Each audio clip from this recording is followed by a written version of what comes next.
사무엘상 9장부터 사울이 이스라엘의 첫 번째 왕이 되는 그 과정을 그리고 있는데요.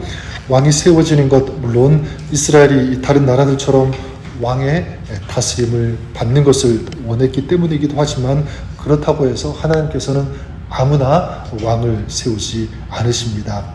왜냐하면 하나님께서 이스라엘 백성들을 사랑하시기 때문에 또 이스라엘은 하나님의 백성이기 때문에 그래서 하나님께서는 하나님의 백성을 위해서 가장 적합한 사람을 찾으시는데요. 저는 하나님께서 어떤 사람을 찾으시고 어떤 사람을 세우시는지를 우리가 보면서 오늘 이 시대에 우리가 하나님께 귀하게 쓰임받는 그런 삶, 또 그런 사역이 될 수 있기를 바랍니다. 그래서 우리가 무엇을 준비해야 하는지, 또 무엇을 갖추고 있어야 되는지 이것을 좀 알기를 원합니다. 그렇다면 하나님께서 어떤 사람을 찾으시고 또 그 사람에게서 무엇을 보시는가, 이것을 우리가 나누고 있는데 어제 나눴던 것처럼 첫 번째는 바로 성실함입니다. 성실함. 저는 저와 여러분들이 성실함으로 하나님께 귀하게 쓰임받으시는 그런 여러분들 되시기를 바랍니다. 또한 성실할 때 그 성실하신 하나님께서 역사하시는 그 하나님의 그 은혜, 그 하나님의 그 역사하심을 경험하는 그런 축복의 삶이 될 수 있기를 주님의 이름으로 간절히 축원합니다. 그렇다면 하나님께서 쓰시는 사람의 특징, 이 두 번째는 무엇인가라고 할 때 저는 이 단어를 꼽고 싶어요. 어떤 단어가 생각이 나는데 바로 겸손이라고 하는 단어입니다. 겸손. 사울과 사원이 이제 잃어버린 이 암나귀들을 찾다가 사무엘이 있는 그 성읍을 지나게 되었고요. 이제 사무엘의 도움을 받을 생각을 하고 사무엘에게 찾아갑니다.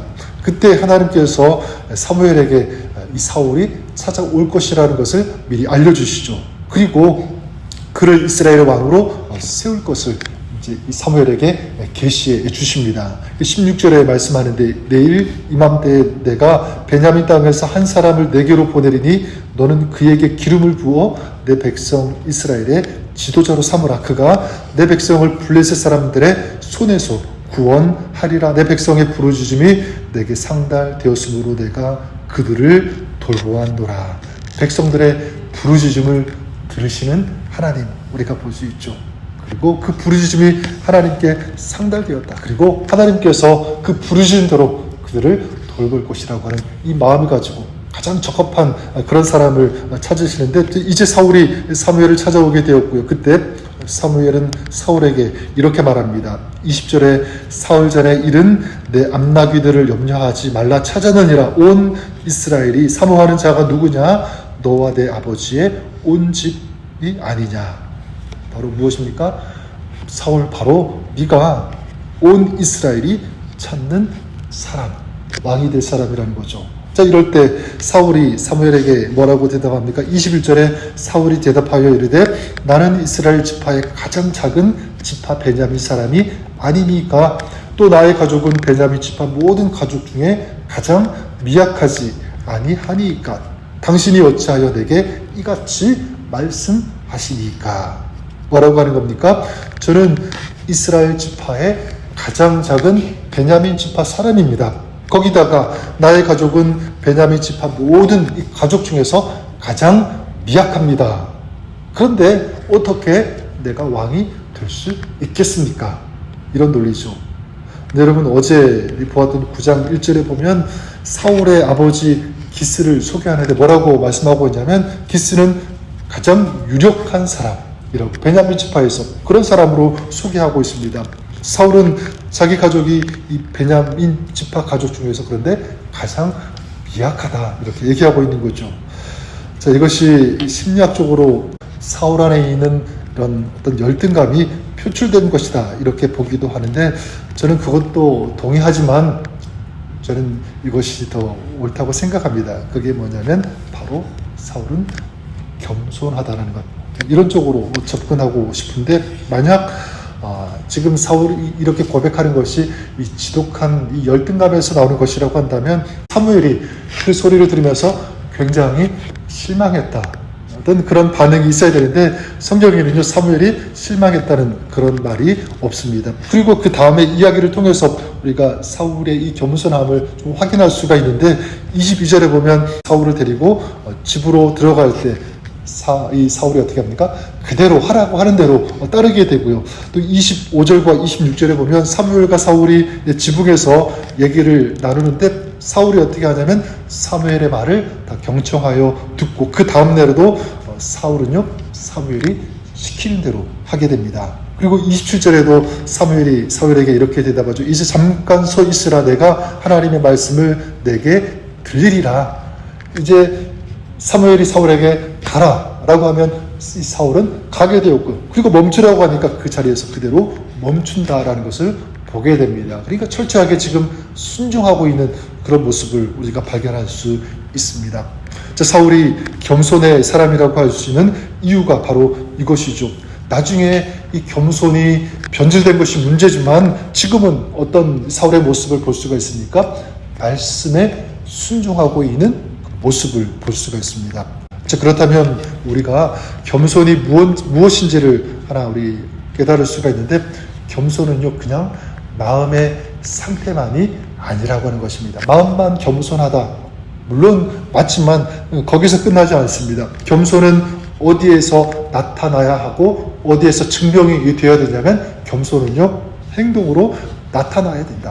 그리고 이 겸손은 행동으로 증명이 될 수 있어야 된다. 어떻게 증명이 되냐면 바로 저는 그것이 순종인 줄 믿습니다. 겸손은 순종으로 나타난다.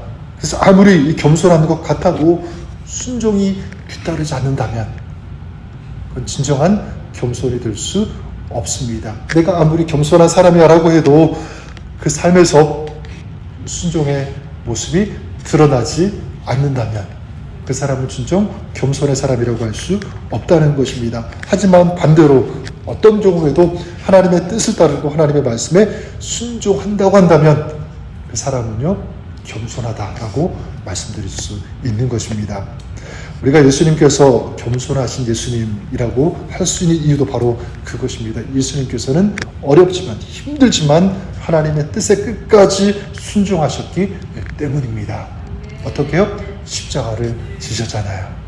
예수님께서는 십자가를 지심으로 죄와 사망의 권세를 이기시고 우리에게 구원의 길, 생명의 길을 열어주신 줄 믿습니다. 하지만 이 십자가가 얼마나 큰 고통입니까? 그래서 예수님께서도 그것을 아시고 그 십자가를 지시기 전에 겟세마네 동산에서 뭐라고 기도하셨습니까? 하나님 아버지만을 아버지의 뜻이거든 이 잔을 내게서 옮기시옵소서. 그렇게 기도하시죠. 근데 그 기도는 거기서 끝나지 않습니다. 바로 예수님께서 뭐라고 기도하셨습니까? 그러나 내 원대로 마옵시고 아버지의 원대로, 아버지의 뜻대로 되기를 원합니다. 저는 말씀을 이렇게 정리하고 싶습니다. 저는 저와 여러분들이 하나님 나라에 오늘 이 시대에 정말 귀하게 쓰임받으시는 그런 하나님의 사람이 되시기를 주님의 이름으로 간절히 축원합니다. 그러기 위해서 우리가 기억해야 될 것 바로 오늘 나누었던 것처럼 두 가지죠. 하나는 성실함, 두 번째는 겸손함, 이겁니다. 전 바라는 것은 저와 여러분 우리가 정말 믿음의 사람이라고 한다면 우리의 삶 속에서 어떻게 이것이 드러나야 되는가? 저는 두 가지, 성실함으로 그리고 겸손으로 나타나고 그 믿음이 성실함으로 또 겸손으로 증명될 수 있기를 주 이름으로 간절히 축원합니다.